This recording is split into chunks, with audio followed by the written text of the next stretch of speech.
সমাবেশে কি দাবিতে এখানে আসছেন আপনারা? হাসান ভাই, হাসান। আপনাদের দাবি কি? আমাদের দাবি হাসান ভাই, হাসান ভাই। আপনারা কি সমাবেশে আসছেন? সমাবেশে আসছেন, কি দাবি আপনাদের? আমাদের দাবি খালেদা জিয়া, খালেদা জিয়া, বুঝি না। মানে খালেদা জিয়া, জাতীয় নাগরিক পার্টির যে সমাবেশ, বিক্ষোভ সমাবেশ, কি দাবিতে এখানে আসছেন? খালেদা জিয়া জানতে চাই।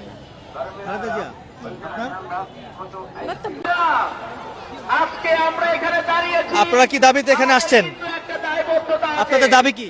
আমরা জুলাইয়ের মাধ্যমে কি দাবির কথা? ছাত্র জনতার গণ অভ্যুত্থান করেছি। সেই গণ অভ্যুত্থানের পরে আজকে বাংলাদেশে কিছু দোসর আওয়ামী লীগকে পুনর্বাসনের চেষ্টা করছে। তো দর্শক দেখতে পাচ্ছেন এখানে খন্ড খন্ড মিছিল নিয়ে আসলে জাতীয় নাগরিক পার্টির নেতাকর্মীরা কিন্তু এখন অব্দি পর্যন্ত এই বাইতুল মুকাররমের যে দক্ষিণ গেট, সেই দক্ষিণ গেটে কিন্তু আসা শুরু করেছেন। ইতিমধ্যেই জাতীয় নাগরিক পার্টির যে বিক্ষোভ সমাবেশ, আওয়ামী লীগ নিষিদ্ধের দাবিতে যে বিক্ষোভ সমাবেশ, সেই সমাবেশটি কিন্তু আসলে ইতিমধ্যে শুরু হয়ে গেছে।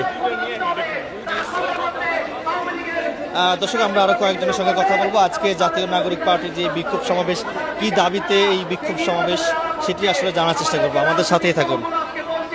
নির্বাচন চাই, নির্বাচন চাই। আমরা বলতে চাই, গত 16 বছর আপনারা কিন্তু নির্বাচন করে রাস্তায় থাকতে পারেননি। আপনি কি সমাবেশে আসছেন? আপনাদের দাবি কি? আমাদের দাবি এখানে বাংলাদেশে, বুঝি না। বাংলাদেশে। কি দাবিতে এখানে আসছেন আপনারা? ভাই নাম ভুলে গেছি, যে ভাই ভাষণ দিতে ওই ভাই।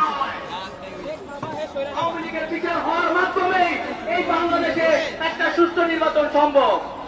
সংস্কার ছাড়া বাংলাদেশে কোনো দর্শক, নির্বাচন হবে আপনারা না। দেখতে পাচ্ছেন আমি এই মুহূর্তে আছি। আসছেন, কি দাবিতে আপনাদের দাবি কি?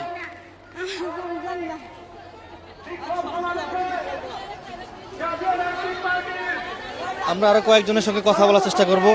সমাবেশে আসছেন, আপনাদের দাবি কি? আমি তো কিছু করতে পারি না। আপনারা কি সমাবেশে আসছেন? সমাবেশে আসছেন, জি, দাবি কি আপনাদের? কি দাবিতে এই বিক্ষোভ সমাবেশ করছেন?